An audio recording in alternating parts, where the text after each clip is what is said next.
Another Marc Marquez double at a track we didn't expect it at. A Maverick Vinales performance that reminds us that he's the absolute best rider in history sometimes. And a lot of other stuff. This is the Race MotoGP podcast for the Qatar Grand Prix. Today I am your host, Val Khorounzhiy. Matt Beer is on vacation. I understand, but I envy him a little bit, even though this is a fun one to talk about. It's phenomenal, isn't it, that we were quite close to a scenario where we would have had the same rider win all 8 of the races to start the season, and yet there's so much happening. There's so much work to do. Because sometimes you get one or the other. You get dominance, or you get the excitement and at least in dominance, you get to relax a little bit, take your foot off the gas, and courage. That has not been the case, has it? I feel like we kind of got the I hyped this up earlier in the year, right before the season started, where I was kind of saying, I hope we get a 2019 season if Marc is going to dominate, where at least there's lots of fun stuff happening. Yeah. And that was kind of the first 2019 race of 2025, because there was chaos happening. Maverick Vinales led a race on a KTM. Like, there was so much going on. And that's before, Alex ran into Marc, and Alex ran into Digia, and Digia ran into Mir, and the world champion ended up more battered than he was even previously, and just a chaotic race. One of those like proper enthralling, like something is going to happen every second. Every time you think it's going to quiet down, someone else does something stupid or something amazing, and it just turned into a real barnstormer of a MotoGP race. Yeah, this one we'll remember for a while, even though the results don't necessarily reflect it. And we'll get to Marc Marquez and Pecco Bagnaia as we normally do in the second part of this podcast, but we have to start with Maverick Vinales. We have to start with KTM, a second place that turned into a 14th place with a 16-second time penalty at the finish. We will get to that penalty, even though I don't think there's a ton to say necessarily, but we will get to it. But firstly, let's talk about the Vinales performance. Now, the Race Members Club very active in submitting questions for this one. Usually Matt does the question gathering, but he's off. I looked at the submissions for the first time in a bit, because I leave him to it. I looked at it and I was like, that is an insane amount of interest. That is genuinely both very encouraging and also extremely daunting. Like, I have to select some of these. This is tough. Anyway, I've selected some of these. Jasper Pendlebury asks, the KTM looked a bit better on Sunday. I heard in the commentary there may have been a spec reversion. Is this true, or is it simply some Maverick magic? Duncan Bertram asks, how can Maverick go from finishing 42 seconds off the lead in 14th at Austin, a circuit he dominated last year, to just 2 seconds off the win this week? And Gabriel Cedeno asks, what did KTM change? The only thing I could notice was the removal of the salad box from the practice to the race. And just to quickly address a couple of those quickly, and that's why I brought him up specifically, is because I think the salad box, that's the rear seat unit, right? That's the one that we think has a mass dampener in it. Yeah. I think Enea Bastianini is only running that, and it must not be making a huge difference. I think everyone is trying it at moments, but no one's really sold on it being it feels like someone draws the short straw every weekend to try it at a different circuit so that KTM can gather data, but the version that they have right now is not a competitive thing, really. Pedro Acosta, he seems to have generally rejected it. Last I heard him speak about it, but that's not the silver bullet. Removing it or having it, I think that's not the big difference maker. So whatever KTM did change, and who knows at this point, but whatever KTM did change, it wasn't that. I also think it's important to note on Maverick at Kota versus here, he really was much better at Kota than the end result suggests. Yeah, he was not slow at Kota. His bike refused to work on Sunday, basically. He ended up running up and down the grid for no reason because his bike refused to work. That's a Maverick special in that particular situation. But he was fast. So this wasn't like an outrageous shock in that sense, because Maverick has been gaining a bit of steam. We know the KTM sometimes is wonderfully good in Qatar, seemingly unexpectedly. We know Maverick can be really, really good in Qatar. But still, watching him lead the race on Sunday, I think there were a lot of expletives in our Slack chat, mostly from me, just like, the rest of it. What's going on? Someone described Maverick on my social media, and I can't remember who, so I apologize, as the best rider in the world for 45 minutes a year. And I feel like we got his 45 minutes out of him. Like, he just has moments days where he wakes up. And honestly, while the result was the result was stupendous. And I mean the result as in where he crossed the line. We'll come to what happened afterwards. But he finished the race in second. That he finished the race in second. And that's excellent. But I don't think KTM are going to be able to take too much from it. Because whenever we asked Pedro Acosta afterwards what had changed or what was different and what the story was, he was like, I've no idea. We didn't do anything different on the bike. The bike is basically the same bike as it was yesterday. His bike was better as well. The chatter issues that have been like completely hamstringing them not went away, but improved dramatically. And they don't know why. and that, like, there has to be a bunch of Austrians heading back to the factory today thinking, yeah, good result, but it's weird that we don't know why. Yeah, and Acosta spoke earlier in the weekend, and it sounded quite, before Vinales basically overshadowed everything, the big KTM story of the weekend was Acosta, I think, coming in on Friday and basically saying that the house that KTM has built, the house being the RC16 bike, had a fundamentally unsound foundation. And he means this year's, and that he's going to go back to the 2024 spec on everything that he can. So, the engine is frozen, but I can't imagine they did much on the engine anyway. I presume not much at all.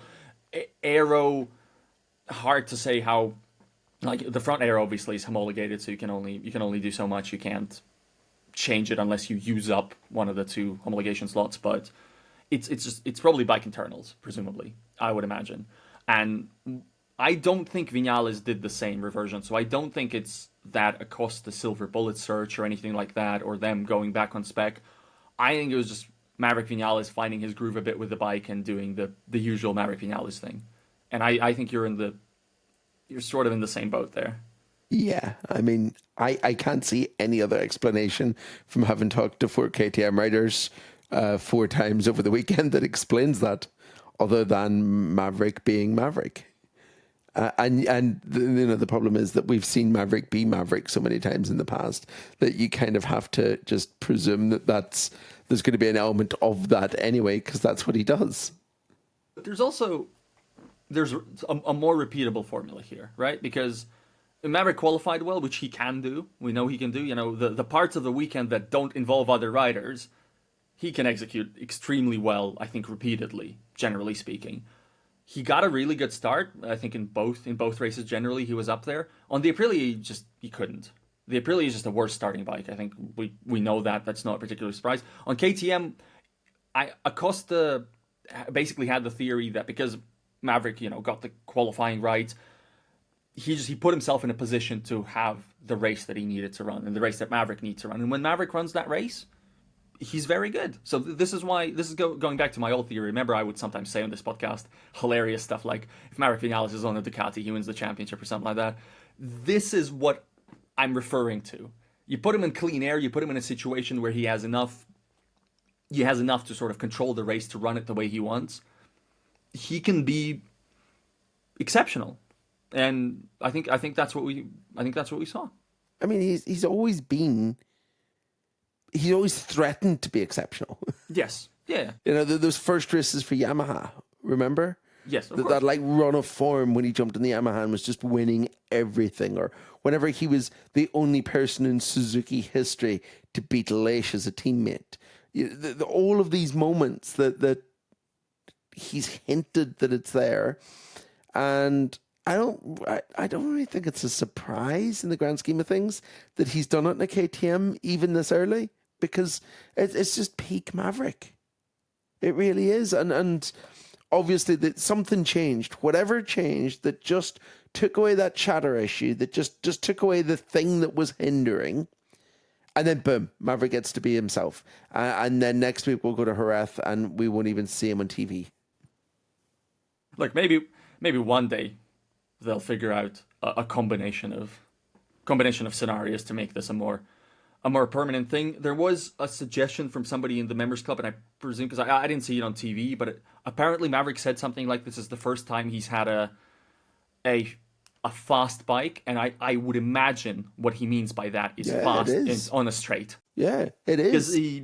Yamaha wasn't, Suzuki wasn't, Aprilia not really its thing. And you speak to a few people in the paddock at the minute, and the KTM is the fastest bike. Faster than even the Ducati, which was well, you always speak to the speed trap. And Yeah, that's- well, yeah, I mean, there's that too. Yeah. I never trust MotoGP speed traps No, too much because they tend to put them in braking zones and weird things like that. But speaking to rivals, they're of the opinion that it's now substantially faster than the Ducati that was always the fastest thing ever.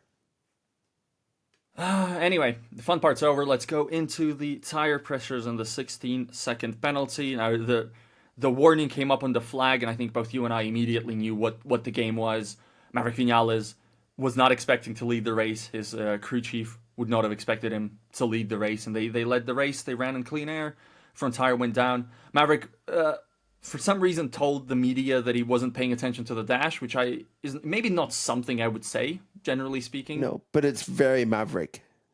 It's a little bit Maverick, isn't it? Like it's very Maverick to just not be paying attention to anything that's going on around him apart from what he's doing on track. Yeah, and this is a guy who maybe occasionally spends too much time paying attention to everything else and not enough time to what's going on track. So it's a net positive, but yeah, I believe it. I think what we're saying is Maverick would have won like 20 titles in the 80s when there were no dashes and stuff. So less stuff to worry about, less stuff to think about. Just go, just do your natural thing. But Frank Quinn asked, and I really like this question because of what you mentioned. Did they put his rim in a wheelie bin to check for bubbles? Now that question relates to Pedro Acosta's let-off in a similar situation last year in Indonesia. He was under investigation for tire pressures, but they were able to demonstrate that there was there's damage to the wheel rim basically that was responsible to that. Yeah. By doing that. Now, why is this relevant this time, Simon? I don't think it is really. Okay. I think that no one I've ever spoken to about Pedro getting away with it last year was convinced in any way that you could have a cracked rim and a slow puncture that would have leaked air for long enough to have both affected your tire pressure and not affected the rest of your race. And the fact that MotoGP very unseriously scientifically conducted a test by putting a wheel into a wheelie bin full of water says a lot. But this one was totally different. Like the minute that we saw it, we were like, yeah, of course that's happened. There's no way on earth he expected to lead. And I would imagine that anything, even based on the words from team boss Hervé Poncharal afterwards, I would imagine that everything that happened after that, whether or not it involved wheelie bins full of water or not, was essentially window dressing because they had to have known what the scenario was. They had to know right away. I'd imagine there was people inside the team who knew during the race that they weren't going to get to keep their position. Do you know if they did the wheelie bin thing this weekend? I don't know. Although this is how deeply unserious MotoGP is sometimes. I don't know if they would have been able to because the Qatar paddock doesn't have wheelie bins the same way as the paddock did whenever we last did it. Because we use dumpsters in Qatar. Just everything that has to do with the penalties is very touch and go, and it's very that's a very polite way of putting it, Val. But a more fundamental question about this, and many readers, listeners had this sort of query is: have we now created a MotoGP where basically people get penalized for running a better race than they expected? And unfortunately, the answer to that is yes. And then the question is that worse than the alternative, which would have been just mandating a starting tire pressure, right? I mean, the alternative, well, it's probably not worse because that scenario involves lots of people falling off. The obvious solution to all of this nonsense would have been mandating mandatory tire tests like last season, where they had to use the new front tire so that it was developed enough to race it this year. And that didn't happen because Dorn are afraid of the teams, and the teams are loath to do anything that doesn't make them and only them and no one else go any faster. I mean, there was never, ever going to be any chance of the teams realistically testing the new tyre much last year the moment that Pecco Bagnaia said he loved it. Unless they were told to. That was game over at that point. So I must ask him at some point if he's aware that basically it's all his fault. He should have said, "Oh, this is the worst thing ever. I'm never going to win another race." Yeah, exactly. But genuinely, Marc Marquez would have. In fact, Marc Marquez did say that. So yeah, I mean, you got to give him the system sometimes. Maybe Pecco being too nice for his own good has once again bit him in the ass with that one. It frustrates me for so many reasons. It's not a Michelin problem. Yeah. I've said this over and over again. This isn't something that's Michelin's fault. It's the fact that we're stuck with this damn tyre that no one will test. And what we have at the minute is the least worst scenario, because it's a fairly liberal interpretation of the original rule book that said that he would have been instantly disqualified, and that would have been it. Yeah. And it's a hell of a lot better than the world where front tires fall off the rims at 220 miles an hour, 370 kilometers an hour. Yeah, and you said that, if we mandated a starting tire pressure, that would have potentially come with more risk to the riders, and that's because the pressure would have come up quicker, and people would have had Joan Mir-esque crashes all the time. Yeah, so it's sort of it's a very patchwork solution. Nobody likes it. Nobody particularly wants it, but sometimes that's just c'est la vie. And I agree there has to be a more fundamental change to it, but I'm also kind of a little tired of talking about it. It's like, me too. Yeah, me too. Don't get me what? wrong. We dodged a monumental bullet that he didn't win that race. If a win was taken away, wow. Yeah. I mean, that's twice now we've lost a podium. Yeah, due to it, but we've not lost a win, and that it would have. I mean, it would have devalued the whole weekend, wouldn't it? Yeah. It would devalue the whole sport when you have nonsense things like that.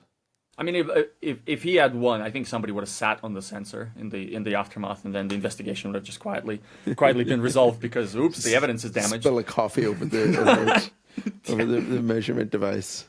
I'm not saying that's what actually happened, but maybe it should have. Anyway, do you know what we're going to start seeing soon, right? Mm-hmm. There's a really famous story from the Le Mans TT about Graham Crosby winning a race in a Suzuki with an oversized fuel tank and then punching the tank in joy as he crossed the finish line. Oh. And we're going to start seeing riders just carrying like flick knives or something. Just like taking a ball peen hammer to the rim of their wheel or something. Well, in NASCAR, so when they're a little worried about passing post-race inspection, they've won the race, they do massive like burnouts on the street and they just wreck the car against the barrier or something. Yeah. And then, oops, too damaged to check. Whoops. Going back to KTM for a second before we move on to the actual championship battle, which KTM is still not part of it. Who knows, based on weekends like that. KTM are part of a very, very fierce championship battle. For rank D of the concessions? Because whenever you look at the constructors' points, they're insanely close at the minute if there's no Ducati. Everyone else is separated by like 4 points or 5 points covering the other four manufacturers. That is actually really good. It's just a shame that it's the battle for seventh.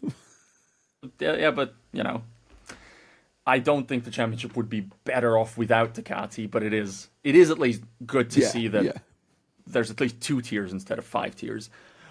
Motobell asks, can we stop hyping Acosta? It was brilliant in Moto 2, but also cleanly beaten at the end by Fermin Aldeguer. I'm always saying this. This sounds like something I would say. He is not Mark Lorenzo or Stoner or Rossi. None of them were summarily outperformed by people on the same bike like he has been. I love the intensity of the character, his crazy training, riding style, interviews, the whole package. He acts a bit entitled, but hasn't done anything to earn it. I don't think he will be a modern great. So I need to address the entitled point, because I've heard this before and I've been waiting for the right opportunity to go on a bit of a rant about this. He isn't at all. And I think that is just people misconstruing his personality and his character to think that he is, because what he does, I think sometimes that makes him sound entitled is kind of dismiss the others around him, especially Marc Marquez. He did it in Coda whenever he said that, he had essentially told Mark inside his own helmet to F off from the front of the grid if he wanted to, because everyone else was ready to race. I think that's not Pedro being entitled. That's Pedro being deeply, deeply frustrated with 5 years of being constantly compared to Marc Marquez. And seeing, like, every time Mark is mentioned in his presence as some sort of a dig against his character. And I genuinely don't think he's entitled. In my dealings with him, he's not. He is the only rider who will come to the media center and do his media debrief and then spend another 20 minutes kind of catching up with his Spanish journalist friends, or going and making sure that his photographer is having a good weekend and thanking him for all the work and stuff like that. He ain't an entitled kid at all. And that's always struck me as a bit of a weird thing, that people think that there are riders in MotoGP I would call entitled, and he's not one of them.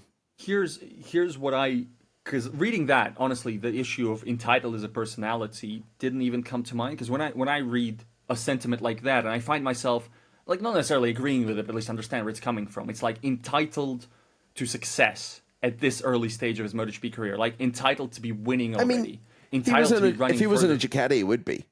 Yes. And that's kind of the fundamental problem with where, measuring his ability at the minute. Yeah. He isn't riding the bike that Fermin Aldeguer is riding right now. And if he were, he wouldn't be where he is. If he was riding the bike that Ayagura is riding right now, he wouldn't be where he is either. And I think that you can't judge. He has been consistently the best KTM performer across the last 18 months. I would go as far as to say, because I know Brad Binder only just pipped him in the championship last year, but Acosta was better. I agree. And I think that you can't judge him, demote him as not the best KTM rider by Maverick having a Maverick weekend. Yeah. I mean, for me also, like, at his peak, Maverick Vinales is a top 5 talent in MotoGP, and he isn't 5th and probably not 4th either. So that's, that kind of thing will happen. I think maybe the second year leap relative to the other KTM guys hasn't necessarily happened, although, Brad Binder is the usual yardstick for Acosta. Brad Binder has had a really, really, really bad week. It's been awful. Really, Brad Binder's really, had a really bad season. Yeah.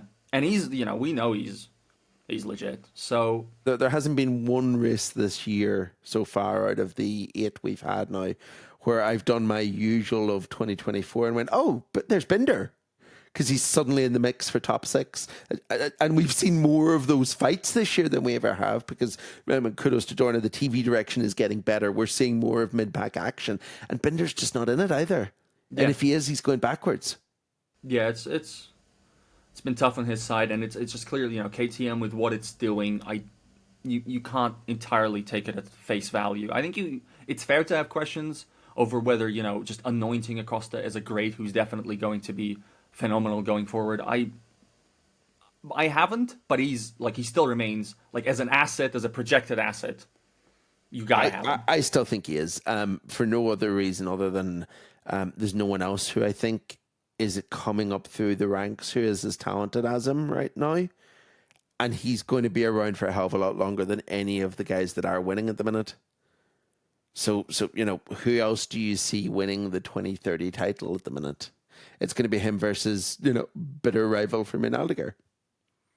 Ayagura, who's also, again, younger than we think. No, I know. But it's going to be, his time will come, and he's not in a Marquez-esque situation where he's arrived onto the best bike in the world against a lineup that was a little bit chaotic following the departure of Stoner and everything. Yeah. Marquez wouldn't have won his first title in 13 if his teammate had been Stoner instead of Pedrosa.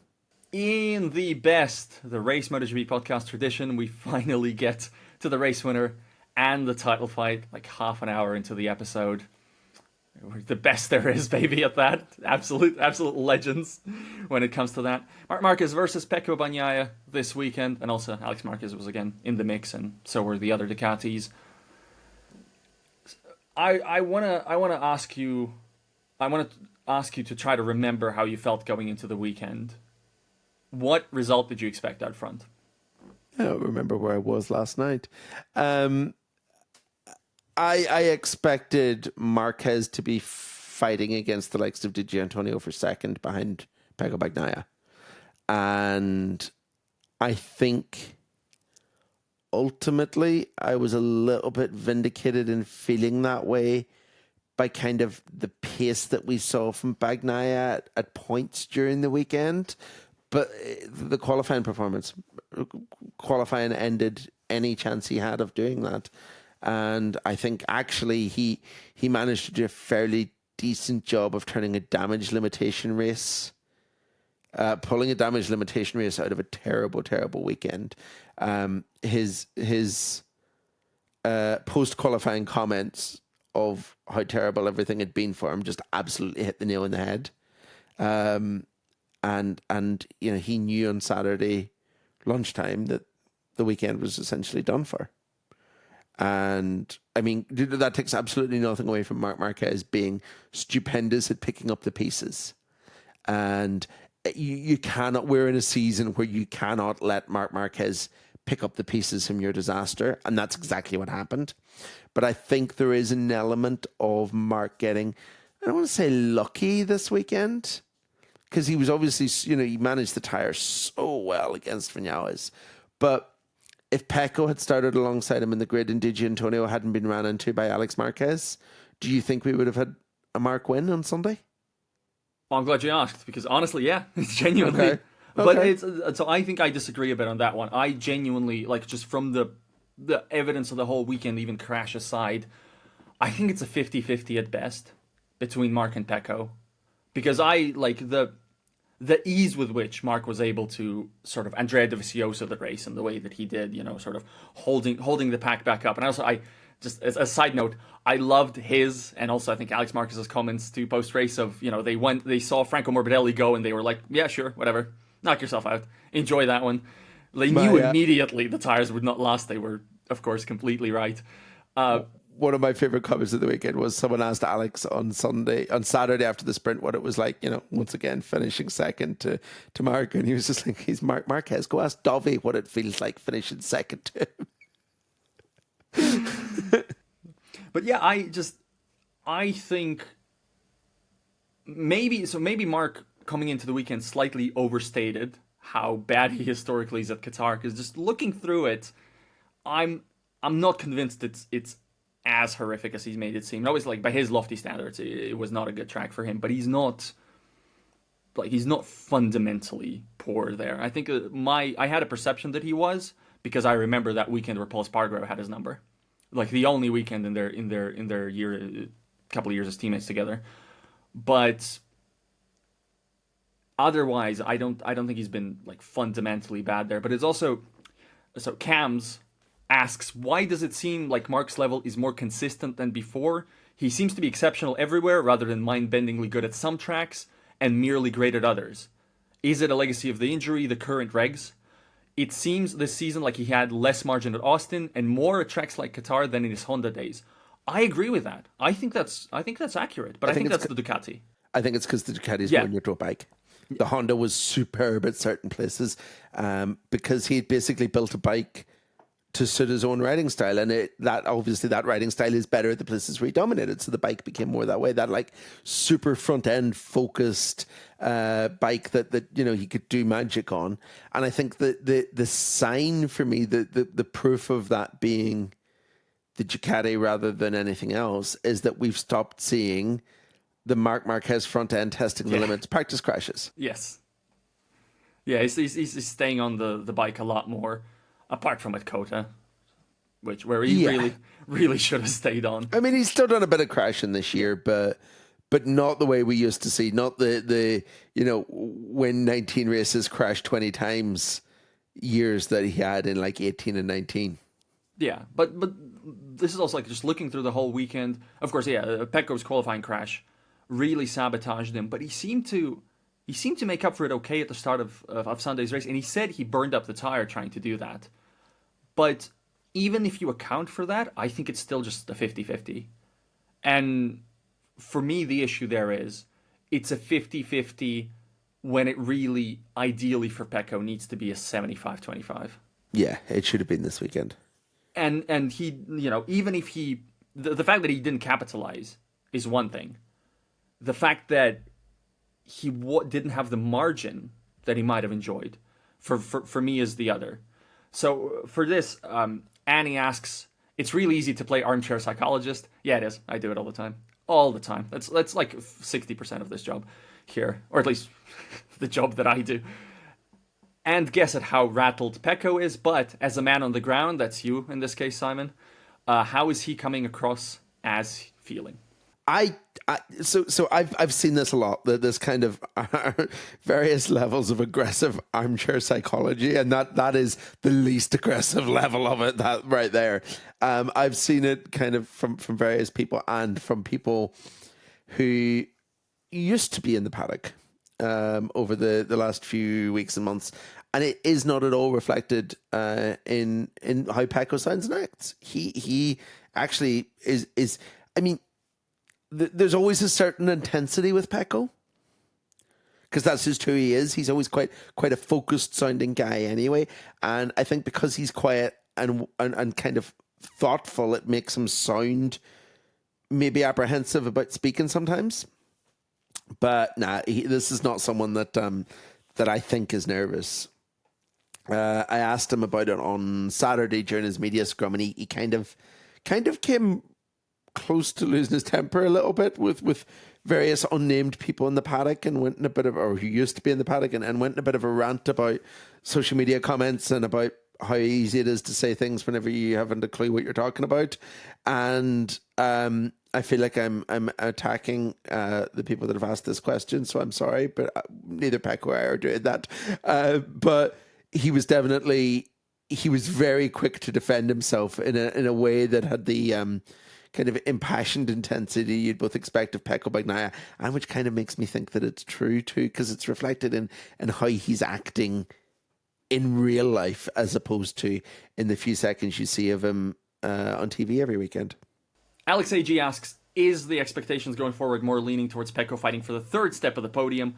Mark and Alex had his number throughout. Frankie seems to be able to fight for third as well. I think that's an overstatement of I don't think Alex hit his number this weekend. I think Pecco just, like, Alex Pecco should have had covered throughout considerably. But that, I'm actually not sure when that question came in, because it might have come in after the sprint or something, in which case it's more justifiable because we're again having the Pecco Bagnaia sprint race situation. Kieran asks, what is the issue with a smaller fuel tank used during the sprint? Why can't the larger tank be used? By regulations, it cannot. So you cannot half fill the 22-liter tank. You need to, which is a bit silly. I guess, yeah, a little bit, but also, I mean, there's got to be a reason for why. I imagine it's to stop people from overfilling it. Yeah, but then you spot check or whatever. I don't know. Yeah, but it might be easier to do it as a sort of just a capacity check. It sort of makes sense to me, and it's. Now I definitely don't want that rule to be made, because it'd just be helping Pecco, and he really needs to figure this one out by himself. Yeah. Because nobody else is mentioning this as an issue. And again, we saw it on Saturday, and I don't think he's had a meaningfully worse sprint than he usually does. That's the worrying part. I think he had a worse grid position than he usually does, and he cannot make progress. He just can't go forward in a sprint. Yeah, yeah. So he rides the race just hammering the front and not letting anybody overtake him. He rides a KTM race. Yeah, is what he does generally in the sprint, and that's a problem championship wise. I don't like to say that the sprints cost him the title last year, but mathematically they did. So that is a situation he badly needs to address. Again, we're ignoring Alex Marquez a little bit. We'll get to him for another reason in a little bit, but let's talk about the Mark-Alex collision.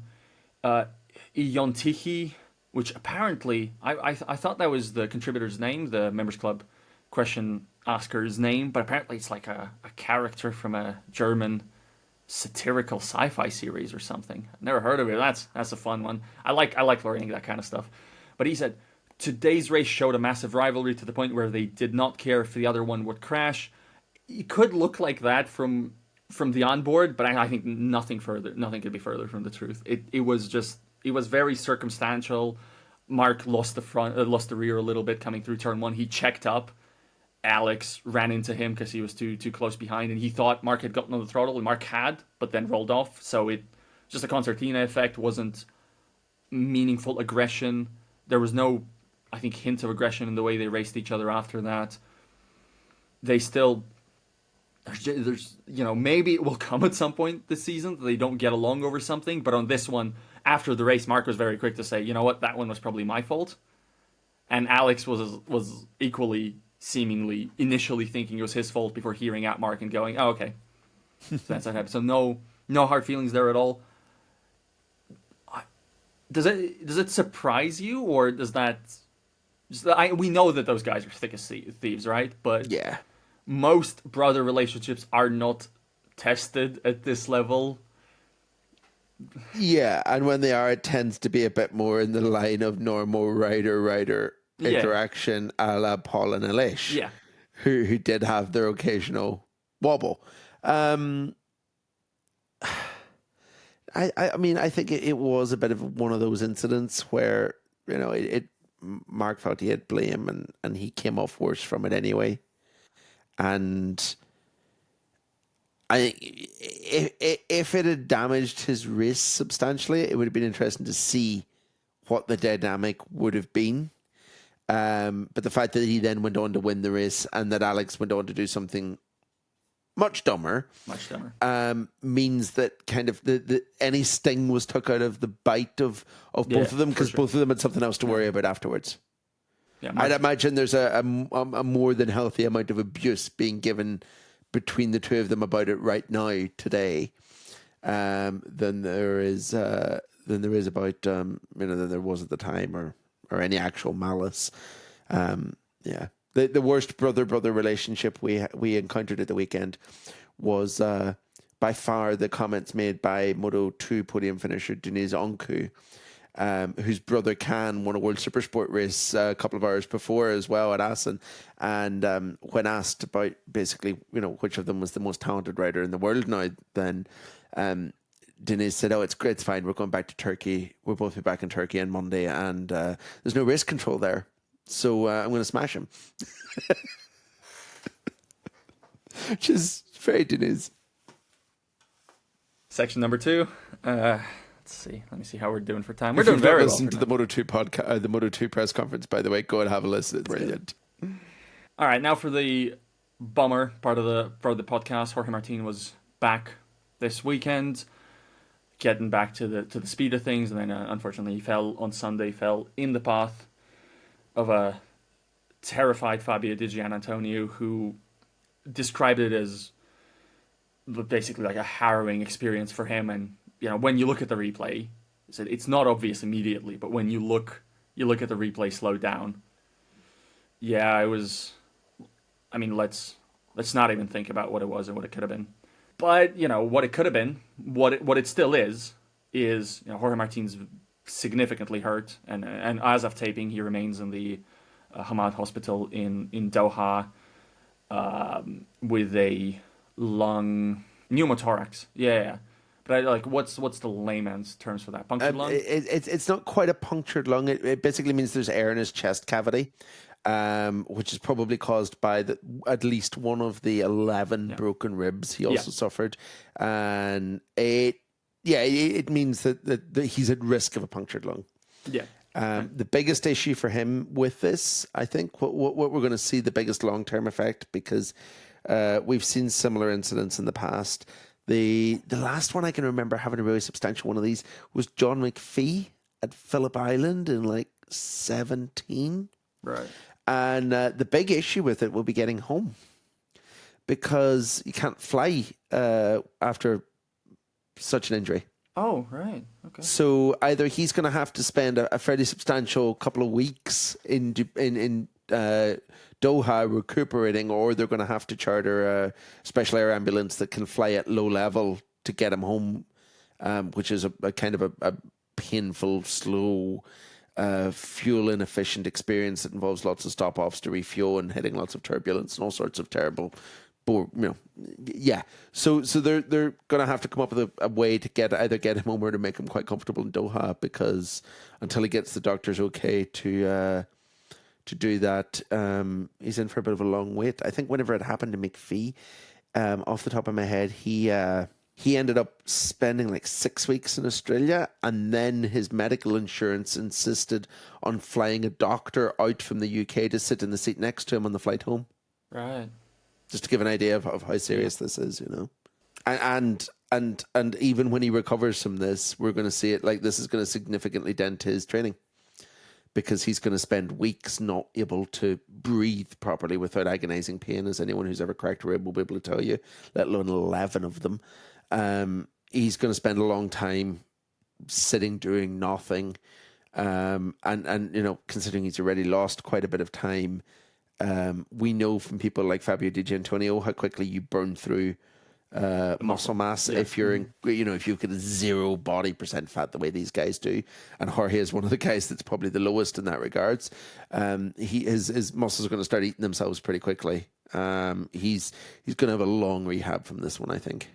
Yeah, generally just screw the recovery timing. I'm more preoccupied, even though again, it's not his first time being hurt exactly. So these guys they know what to do, and they know how to deal with themselves when they do it. But I mean, this has been like all year in hospital, basically, in a sense, hasn't it? All year doing CT scans, all year with wires and tubes and yeah. There's the potential here for this to be really psychologically tough if you're not Jorge Martin.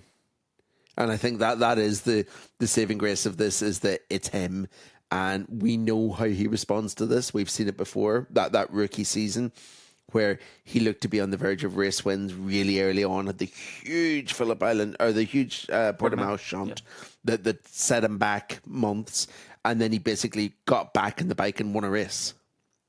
And I think that there'll be an element of that about this. This will be not the terrible, terrible situation for him that it would be for some others. I was going to say something like, let's hope we see him back as soon as possible, but I don't want to, no, I don't. I don't want to see him back. And I mean, that's kind of the elephant in the room here. Like, did coming back too soon help facilitate this happening? Did coming back too soon from the original crash and jumping on a supermoto bike help facilitate the breaking of the wrist? And I don't know, but I don't know if it looked like the sort of crash that was caused by a little bit of attention fatigue disappearing. Fatigue. Yeah. You know what I mean? It was he did something a little bit silly. Yeah. And I'm not saying that to attack him, because it happens. It's part of racing. But I don't think that the normal, super aggressive, super focused Jorge Martin would have just ran that wide if he'd been fully fit and fully focused and not fatigued from injury and pain. I mean, sometimes a fully fit Jorge Martin pits for wets on a dry track. So, I mean, now there are riders who, if they did something like this, you'd be like, wow, there he goes again. But it's not Jorge Martin when he's having a good race relative to to what his expectations were. So I do wonder. Yeah, in any case, obviously, however his season plays out from now on, just as long as he gets himself through this and in decent mental shape and decent physical shape, and then we can start talking about what he can actually achieve on track again. Let's get to less serious topics, but not quite to the full ridiculous topics yet, I think. Alex Marquez and Fabio Di Giannantonio, we've mentioned this before, so Fabio Di Giannantonio would have been firmly in the mix for a Grand Prix podium on Sunday. I don't think better, but for a podium, I'm fairly confident. He overtook Alex Marquez at turn 10, and then Alex Marquez tried to return favor at turn 12, did it in a really, really clumsy, bad way, took both of them off the track, ended Di Giannantonio's race effectively. After the race, credit to Alex Marquez, he was immediately like, that's my bad, I should not have done that. The penalty was fair. He tried to seek out and apologize to Giannantonio and was told by VR46, now's not the time to try to do it later. And Then you spoke to Di Giannantonio in the media session, and he made it very, very clear now was not the time. Indeed. Maki Avga asks as part of a longer sentiment, and I'm sorry if I've mispronounced that. I've tried to look it up where the name might come from etymologically, and I completely failed. So maybe Mackay potentially. I don't know. So let me know. Not overtaking Marc when he was riding slowly early in the race. However, as soon as Di Gia got ahead, he being Alex, sends one of the worst overtakes this season. What is that about? What am I missing? Well, he had already run into Marc at this point. He had already run into Marc. But I think this was part of this, obviously, Alex will not be as aggressive on Marc as he will be on some other riders. I think that's fair to say. But in that particular situation, it definitely wasn't any sort of protecting Marc or anything. What it was Alex Marquez realizing the kind of race Marc Marquez was trying to run and going, I want myself a piece of that at the finish. And then when Digi overtook him, immediately feeling, no, I want to be behind. I want to be behind Marc. Marc knows what he's doing here. Marc's running the race that I also want to run. So that's the justification. There's even, Di Giannantonio fully agreed. There was nothing malicious in it. It was just clumsy and bad.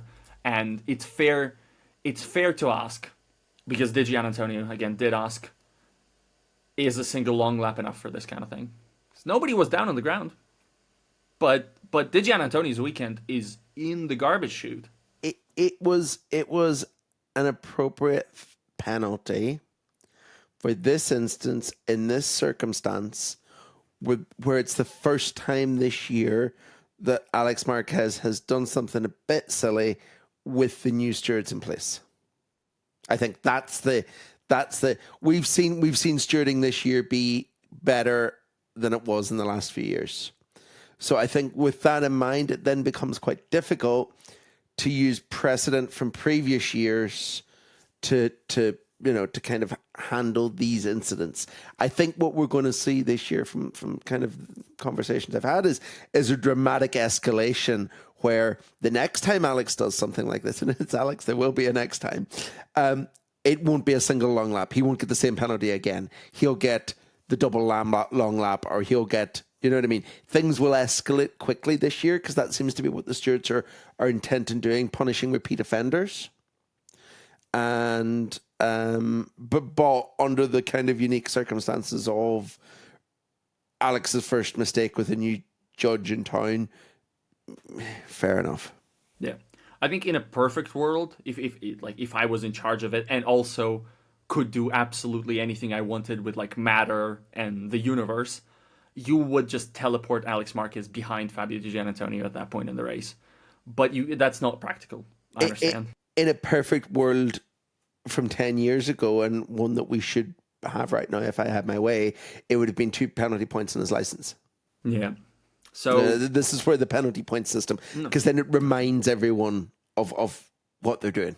No, yeah, that's fair enough. It's just like, imagine this kind of thing happening between Marc and Pecco, and then somebody benefits massively in the points because of that, and suddenly it gets a lot more. Imagine this sort of thing happening between Alex and Pecco, and then someone massively benefits in the points from it. I could not possibly imagine that. That is outside the realm of my imagination. This one isn't a question for us to tackle. I just found it funny. I'm being a bit mean by including it because he wrote it before the Grand Prix. But Rafael asks, why does Simon no longer use the phrase Jack Miller does Jack Miller things? Meaning, I'm pretty sure I used it in our Slack chat at least twice this weekend. So I really liked Jack Miller's start to life in Yamaha. This was a really, really bad weekend. He knows it. We all know it. So yeah. No need. Although it sounds like it was a bit. I'm not gonna without being someone that rushes to defend Jack doing silly things, and he did. The first crash of the weekend was just the first 2 crashes of the weekend. Yes. With Jack being Jack. The third one, it sounds like they somehow in the race randomly developed massive chatter that was just like absolutely hamstringing him and forced the crash. And I don't think that was particularly a Jack caused crash. And he also didn't do the Jack Miller thing of blaming the tyre for the chatter, which is something he's been, he likes having a scapegoat for these things. He said that, no, it's something they have to figure out. So they all like a scapegoat for these things. I mean, and it's always Michelin. Yeah. Fermin Aldeguer, bless him, phenomenal weekend. On Sunday, there was a part of me that's like, you gotta be in the mix for a podium. And then after the race, I listened to him, and he was like, "Oh, my tire wasn't very good." I'm like, okay, so you also thought you should be in for a podium. It's just that's. But also, my tire isn't very good because I'm absolutely hammering it at the early stages of the race. Oh man, it's Fermin Aldeguer has finally become a MotoGP rider by doing that. Yeah, He's absolutely. officially a MotoGP rider. Claire asks, and this is also not one that's potential that I want to answer for a very long time. That's what happens when Matt's not here. Yeah, I just pick stuff that's funny. Claire asks, if we are always hearing that the KTM choose tires, what on earth possessed them to run softs in the sprint? It's a good question, Claire. Next question. No. I absolutely love Ayagura's complete and utter dismissal of everyone on Saturday afternoon, and I'm going to just mention it here, where he was like, well, obviously everyone who ran the soft didn't feel comfortable in the medium, which is fantastic news for me because everyone's going to have to use the medium on Sunday. Yet another Aguraism. So very funny. Did not make the most of the medium on Sunday, it should be noted, but true, but Graham Lee asks, and I quite liked this question because I think he's onto something, but at the same time, it's never going to happen. How about in 2026 having the sprint in daylight and the main race under the floodlights? I have a slightly different variation on this. I spoke to someone at the weekend who has come up with a theory that practice on the only practice session that we have left in the weekend, because FP1 and FP2 are free practice sessions of practice, which is Friday afternoon, where it all devolves into mini qualifying in the last 10 minutes anyway, should set the grid for the sprint. I like that. So that we have different grids. 2 different grids. I like that quite a lot, yeah. I think that's very good. Yeah. When I heard that, I was like, ooh, I like that idea. Yeah, and it's much less, because when they try to introduce grid variants in weekends, they usually do it at like fastest laps from the first race. Yeah. Whereas that one is quite natural. Yeah, no, because everyone's like going on time attack mode anyway, right? Yeah. I think that's really cool. But I do quite like the idea of daytime, nighttime. Separation. No. I mean, it's weird. So Qatar's been through this weird evolution in the time that MotoGP has went there, where initially it went in September and it was a daytime race, and it was so hot that it just didn't work. It was just mind-bogglingly hot. And then it went to a night race, and then that solved all the problems because the temperature was cool. Then it went to a night race in March because it became the first race of the season. And then it started causing problems with condensation arriving when it started to cool down at night because we're in a desert next to the sea. So there's condensation and it started almost being wet.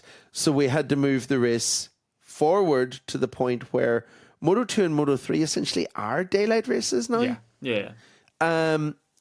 So then what we did this year, just to mix things up again, was because of Ramadan being in March, we moved the race back from round 1 to round 4, and the temperature went through the roof again. And it was the difference between coming in March and coming in April in Qatar is really significant. Like it was knocking on 40 degrees air temperature, like 2-3 p.m. A few days this weekend. It was really hot. And the argument probably should have been that the race was later again. So there's this like constant juggling around here.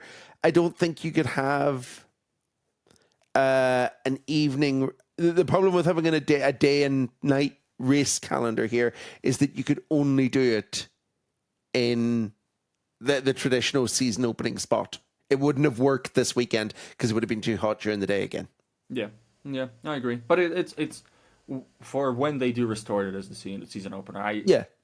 It probably doesn't work weekend scheduling wise. I think not necessarily. Unless you make a 4-day weekend. Well, we used to do that in Qatar. Yeah. Back whenever, because the window was shorter back then, so because we were all at night time. But unless you make the practice session qualifying for the sprint, because then you can do the sprint before qualifying. Yeah, there's some to it. There's some. There's an idea there. Yeah.